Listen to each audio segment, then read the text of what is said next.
everyone. I hope you guys are having so many cozy days and enjoying the early days of fall. It has finally started to cool down here a little bit, which makes me so happy. I absolutely love this weather, and of course this time of year is my favorite. It has been probably maybe like 3 weeks since I last vlogged, so I want to give you a little bit of an update on this blanket design of mine.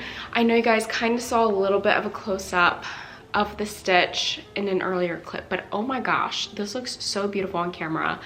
I'm obsessed with it. I'm working on the very last round for the border. There's several rounds to the border, so I'm currently working on the beautiful scalloped edge. I think that is so beautiful, and I'm absolutely obsessed with how this blanket turned out. It was exactly my vision. It's the style. I just wanted it to be very romantic, dainty, feminine, vintage inspired, basically something that belongs on Downton Abbey or Call the Midwife, something like that, just very vintagey, and I think it turned out so beautiful. So really my goal is to get this pattern out to you guys as soon as possible.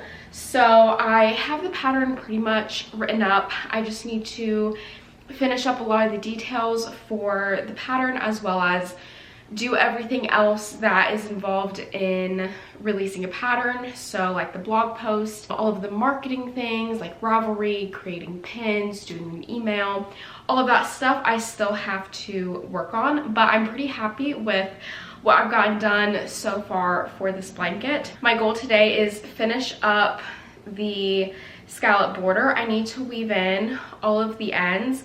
I typically like to weave in ends as I go, but for this specific blanket, just the stitch pattern, it wasn't going to work to weave in the ends as I go. So I have quite a few to weave in, and I also need to steam block this today because I would really like to get photos taken tomorrow, because I feel like once I get the photos taken and get video clips of the finished blanket, it's going to make everything else go by really smoothly and really quickly. But needless to say, I'm really trying to completely finish up this blanket today. That is my goal. I should have time. I still have several more hours that I can work on this, so I'm really excited. And also I'm going to try steam blocking it because this is like an 80-20% acrylic wool.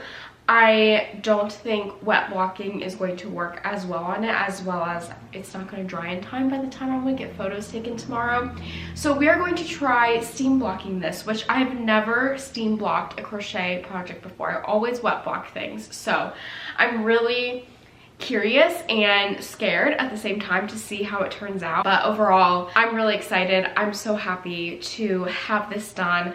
This has pretty much been the only thing I've worked on in August. Like, I really didn't pick up any other projects, so I'm excited to have it done just so that I can pick up other projects. But at the same time, I'm a little sad that it's done because this has been such a fun project to work on. But I'm more excited to be sharing this pattern with you guys. Anytime I've shared it on any of my socials, everyone's been so excited for it, so I'm very excited for it. I still have to come up with a name. I'm trying to think of something Downton Abbey inspired because that's just my favorite show of all time. I'm sort of thinking of just calling it the Downton Throw, or like the Downton Blanket, because I feel like this is a blanket that belongs in the village of Downton and just very English countryside. But we'll see. I also thought about naming it Edith for Edith Crawley, but again, I kind of want it to be leaning more towards the village of Downton instead of like the Crawley family. Although I also did think about naming it the Crawley blanket, but I don't think I like that. I think it's probably going to just be called the Downton blanket, but we shall see. Anyways, I'm going to get back to working on the border of this. I'm so excited and I can't wait to see how it turns out.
I know that this is really hard to see because the yarn is so dark. Let's see if I go forward a little bit. No, here, maybe if I go this way, you can see it a little bit better. But this is my first try on of my holiday sweater. This yarn is from Ruby and Roses. This is from her Downton Abbey collection. And the pattern that I'm using is sweater number 27 by My Favorite Things Knitwear. You are not gonna be able to see the texture very well. I'm so sorry, this lighting is really bad. There you go, you can see a little bit better. But it is absolutely gorgeous. I have really enjoyed working on this pattern the last couple months. Today I just put the body on some waste yarn. I used up the last skein that I was currently working on, and then so then I don't have any like extra balls and I didn't have to cut the yarn or anything. So I finished that up.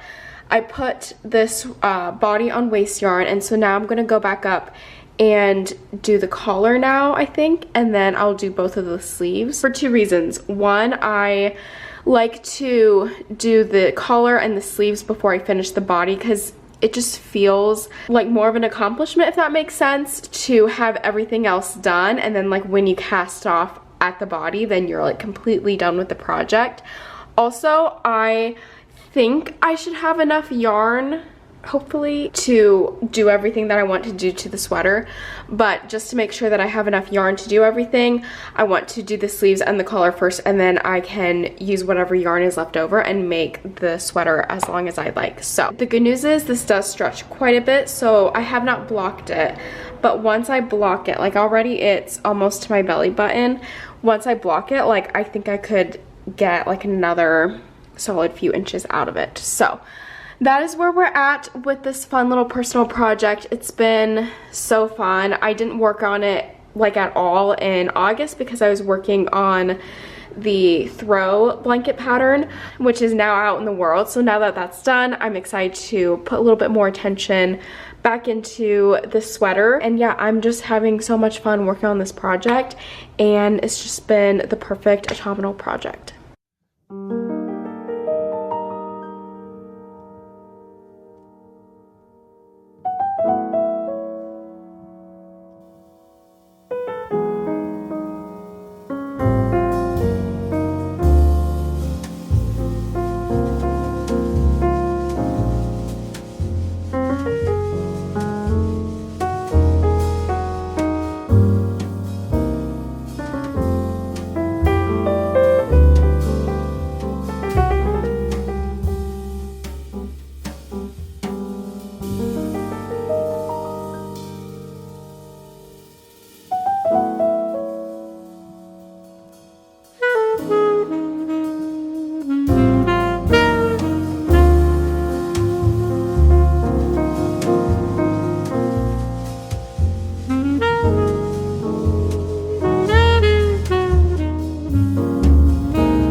Having the gloomiest week. Every single day this week has been cloudy and rainy and stormy, which makes for the coziest days at home, but also terrible for lighting.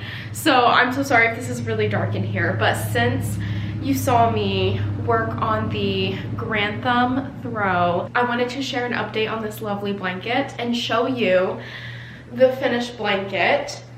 I will not be able to get all of it in frame, but I mean, it's literally the exact same throughout the entire blanket. This stitch is so lovely. I love it so much how it has that vintage lacy eyelet look, but it is so incredibly simple to do and so mindless. And of course, this scalloped edge is so perfect, and I feel like it really ties the blanket together.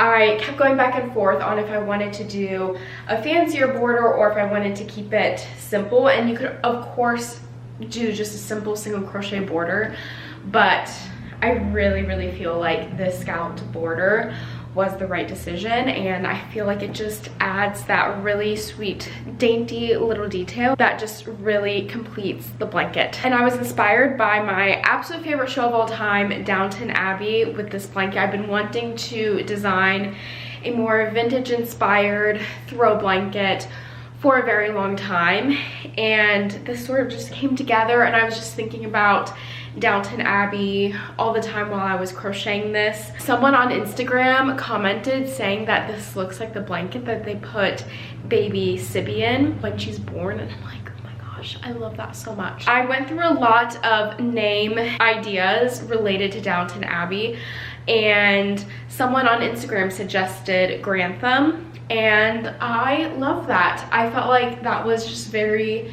suiting for this blanket. It was a really hard decision. I was thinking Downton throw, Violet's throw, Sybil's throw, but just looking at Grantham throw next to this blanket, I was like, you know what, that suits this blanket for me. So the free crochet pattern for this blanket is now available on my blog. I will have the link down below.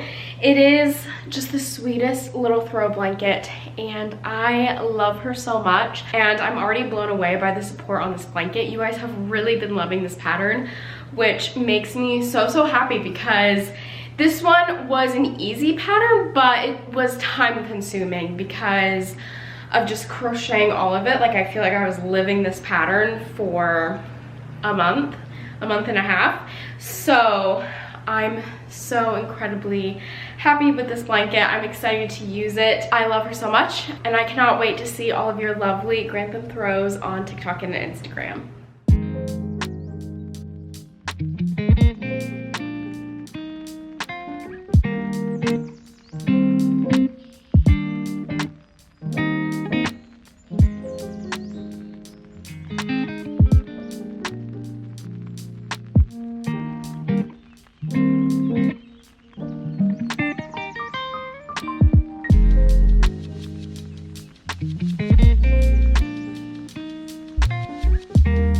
Look at all of this progress I've been making on my holiday sweater. Oh my gosh. When I last shared an update, I was going to do the collar and then the sleeves, and this collar neckline was probably the fastest and easiest neckline I've ever done. It was so easy. I normally really dread doing the collar, but this one was so fun with this double ribbed look, and then I love this curled edge. I feel like it just gives it a very chic look. And we are currently on Sleeve Island right now. I feel like I've been on this one sleeve for 5,000 years, and I'm like maybe to the elbow. So I legitimately feel like I've spent more time on this sleeve than I did on the body. Sleeves are so freaking deceptive. Like, you think, oh yeah, that's easy, that's gonna be easy, will take no time at all. No. They take forever to knit. And I have been loving this pattern. It's really well written.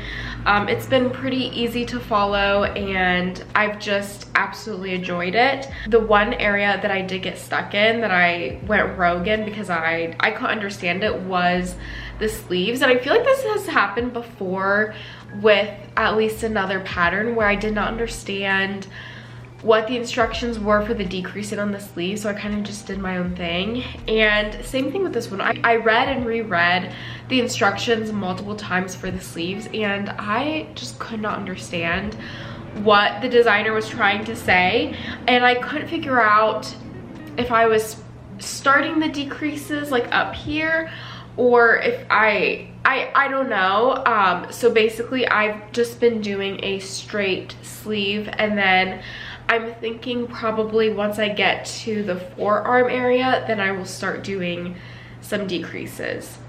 Or maybe around the elbow. Honestly, maybe around now is when I need to start doing decreases, because this is a very stretchy fabric, especially because it is a drop shoulder. So I am going to try this on right now for you guys so you can see it, but then also I can see when I need to start doing decreases.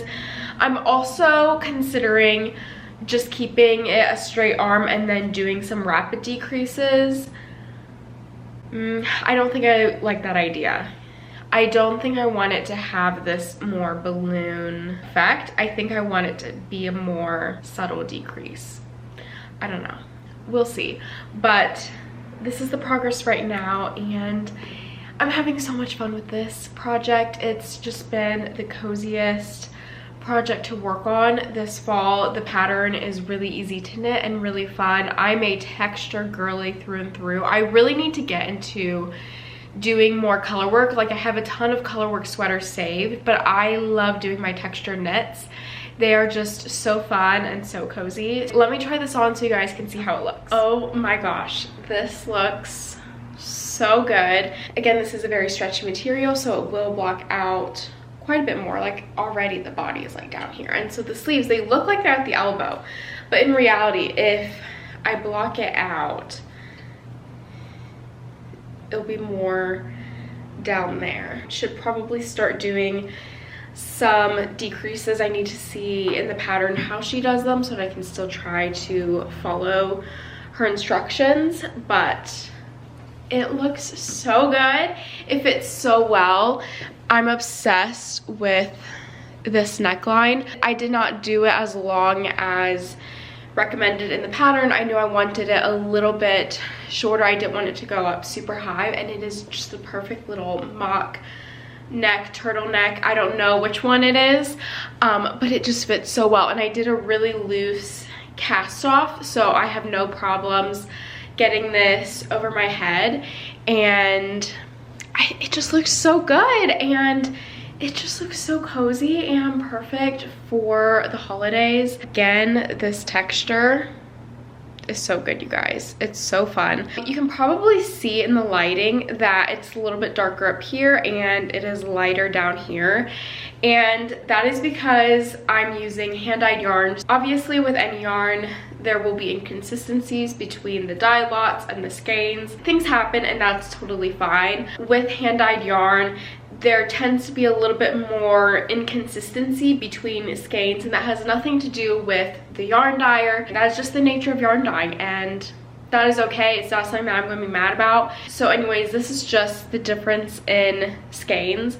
I know that a lot of people recommend doing helical knitting, so you're holding two different skeins of yarn together throughout the project. So you're working a couple rows in one skein and then a couple rows in another, or you rotate every row. I'm not sure. I don't want to do that. I don't want to hold two skeins together. Honestly, this does not bother me at all. Like, it is what it is.